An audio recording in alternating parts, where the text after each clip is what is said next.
चमन पर तो खून हमने दिया।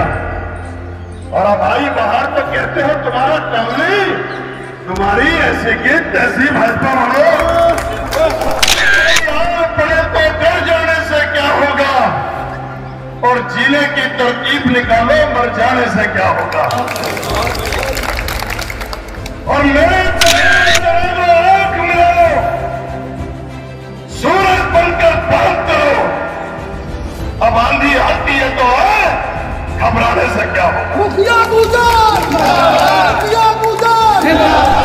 जम्मू कश्मीर के गुजर बकरवाल के आरक्षण पर किसी ने टेढ़ी नजर डालने की कोशिश की तो ये केंद्र वालों को सोचना पड़ेगा और पछताना पड़ेगा।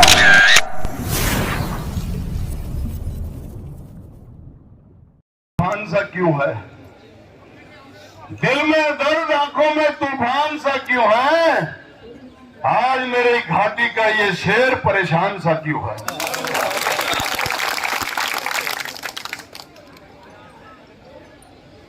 मेरे भाइयों, आज आप देश की राजधानी पर हुंकार भरने आए हो, जहां जिस राजधानी पर आप आए हो, मैं जब मात्र 19 साल का था, अब से 27-28 साल पहले, और आपके ही वही अभी मुस्लिम गुजर वही हैं जो देहरादून के राजा नेशनल पार्क में, हम छोटे छोटे से हुआ करते थे, तब तो हमने यह भैंस लाके बांधी थी जहां बैठे हो। और यहाँ ये डरने की जरूरत नहीं है कि कानून क्या करेगा, पुलिस क्या करेगी।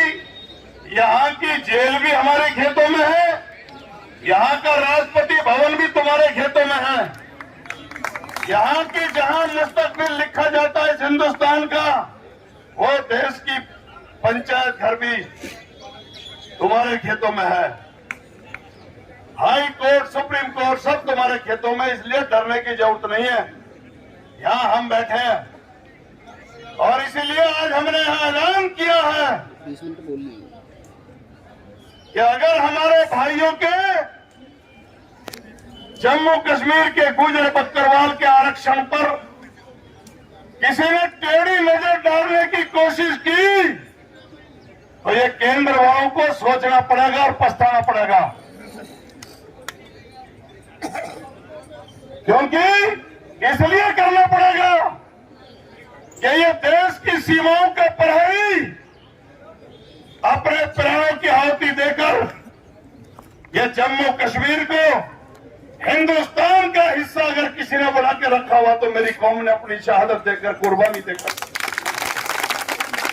यायावरी जीवन जीकर अपने बेटों बच्चों का लालन पालन करते हैं, भेड़ बकरी पालकर।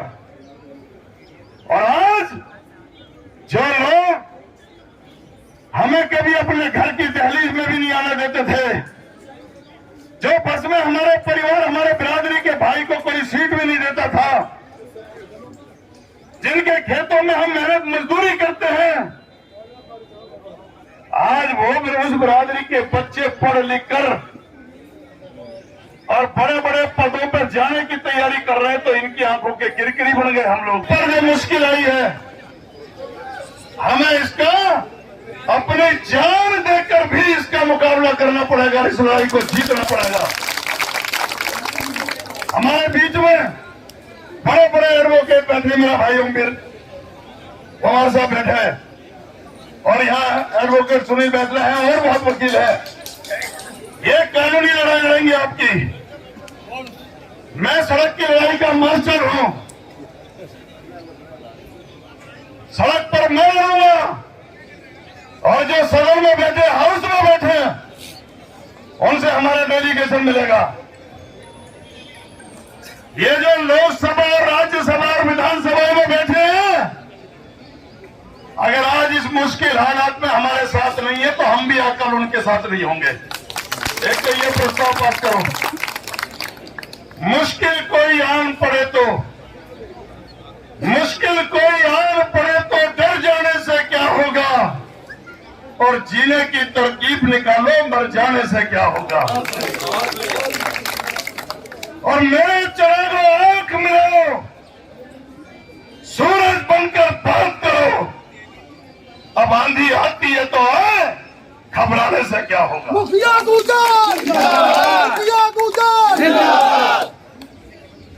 इसलिए हम आपके वक्त नहीं पहुंचे थे, अब तक नहीं गए थे, लेकिन जब ये मालूम पड़ा 5 तारीख के अखबारों में, मीडिया में, क्या आज हमारी कौम के जम्मू कश्मीर की उस राष्ट्रभक्त गुर्जर बकरवाल कौम के गर्दन पर छुरा चढ़ाने का काम और ये ऐलान ये करके आए गृह मंत्री, हमने अगले ही दिन ये पैगाम भेज दिया वीडियो जारी करके सोशल मीडिया पर कि चाहे कश्मीर से लेकर कन्याकुमारी तक का कोई भी गुजर है वो एक है।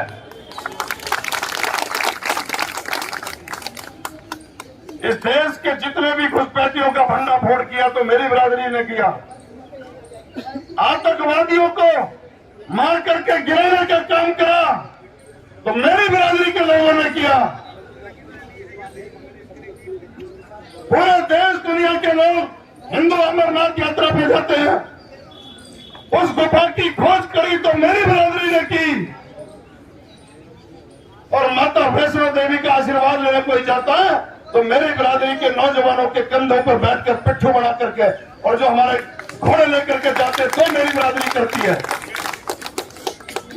और अगर पाकिस्तान से किसी ने महफूज रखा हुआ है इस कश्मीर को हिंदुस्तान का हिस्सा अगर है तो मेरी बिरादरी की वजह से है। जब पड़ा वक्त चमन पर तो खून हमने दिया। और अब भाई बाहर तो कहते हो तुम्हारा काम नहीं, तुम्हारी ऐसी की तैसी भाजपा बढ़ो। गुज्जर एकता जिंदाबाद, गुज्जर एकता जिंदाबाद। मैंने 16 बार जेल काट लिया, डरना मत ना, कई राज्यों में और खाली समाज की खातिर। तुम भी चिंता मत करना, कश्मीर में अगर कोई वहां हो जेल तो वहां भी देखे आऊंगा, कोई दिक्कत नहीं। लेकिन तुम कभी बढ़ा हुआ कदम पीछे मत खींचना और एक निर्णय ले लो, इन नेताओं की कोड़ी बहना बंद करो। जब तक इनकी आंख में आंख मिला के बात नहीं करोगे जब तक तुम्हारा इस समस्या का समाधान नहीं होगा। जब तक इनकी चाटुकारी तक करोगे, कोई भाजपा के टेंट में जाके बैठता, कोई कांग्रेस के, कोई एनसीपी के क्या, कोई महबूबा मुफ्ती के, सबसे नाता तोड़ो और ये कहो कि घाटी में वो इलाज करेगा जो हमारा इलाज करेगा।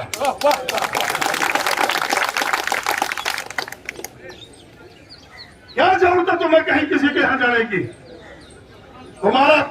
तुम्हारा खुदा इस लोकतंत्र में संविधान है।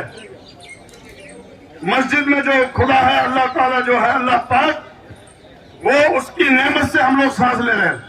लेकिन जो जीवन यापन जो गुजारा हम कर रहे हैं वो इस संविधान से कर रहे हैं। और संविधान ये कहता है, वकील साहब मैं जो बोल रहा हूं बताना अगर कहीं टेक्निक कोई गलत भाषा बोल रहा हूं। संविधान ये कहता है कि जो समाज और राष्ट्र की, जिसकी शैक्षणिक, जिसकी आर्थिक, जिसकी सामाजिक और जिसकी सांस्कृतिक, जिसकी राजनीतिक स्थिति बद से बदतर हो तो उसको समाज और राष्ट्र की मुख्य धारा से जोड़ने के लिए विशेष सुविधा देने की जरूरत है। और इस विशेष सुविधा का नाम आरक्षण है। और इस आरक्षण ने मंडल कमीशन की रिपोर्ट पर तत्कालीन प्रधानमंत्री चंद्रशेखर जी ने 1991 में हमें अनुसूचित जाति का दर्जा दिया था। और उसके बाद आज हमारे बच्चे कुछ पढ़ लिख करके कोई प्रोफेसर बन गया, कोई लेक्चरर बन गया, कोई डॉक्टर बन गया, कोई कलेक्टर बन गया, कोई आईएएस आईपीएस बन गया, तो आज इनसे देखा नहीं जा रहा, बर्दाश्त नहीं हो रहा। एक नया सिगु पर छेड़ दिया 4 अक्टूबर 2022 को कि हम गुर्जरों को तो छेड़ेंगे नहीं, लेकिन बाकी के तमाम पहाड़ी बिरादरियों को एसटी का आरक्षण देंगे। अरे भाई ये कौन सा तरीका है? तुम हमें तो छेड़ोगे नहीं और एसटी का आरक्षण दे दोगे। उसमें पंडित जी ये नियम है कि एसटी की आरक्षण जो जिसको मिलता है उसकी जनसंख्या के हिसाब से मिलता है वकील साहब। तो अभी तो हमें सिर्फ 7.5% है, लेकिन अगर जनगणना करने के बाद यह बेईमान हमारी जनसंख्या के निश्चित जनसंख्या के अनुपात में अगर हमें आरक्षण देंगे तो हमें आरक्षण मिलेगा कम से कम 25-30%। हमारी 30-35 लाख की आबादी है वहां पर जम्मू कश्मीर में। तो हमारा यह भी मुद्दा है कि पहले जनगणना कराओ, फिर हमारी जनसंख्या कितनी है उसका हमें पूरा हवाला दो, उसके बाद हमें हमारा आरक्षण दो। और दूसरों की बात करने की शामिल करने की बात, जिसको अगर आप शामिल करोगे, अगर वो जनरल कैटेगरी में है तो पहले उसको आप ओबीसी में लाओगे, पिछड़े वर्ग में लाओगे। बताओ गुरु जी गलत है? पिछड़े वर्ग में भी अगर उनकी हालत और खराब हो गई तो फिर वो अति पिछड़े में आएगा और उसका एक अलग कैटेगरी बन जाती है और उसको अलग कैटेगरी के तहत आरक्षण दे दिया जाता है। तो हमारे साथ भी जम्मू कश्मीर में आप ये क्यों नहीं कर सकते? ये ऐलान वापिस लेना होगा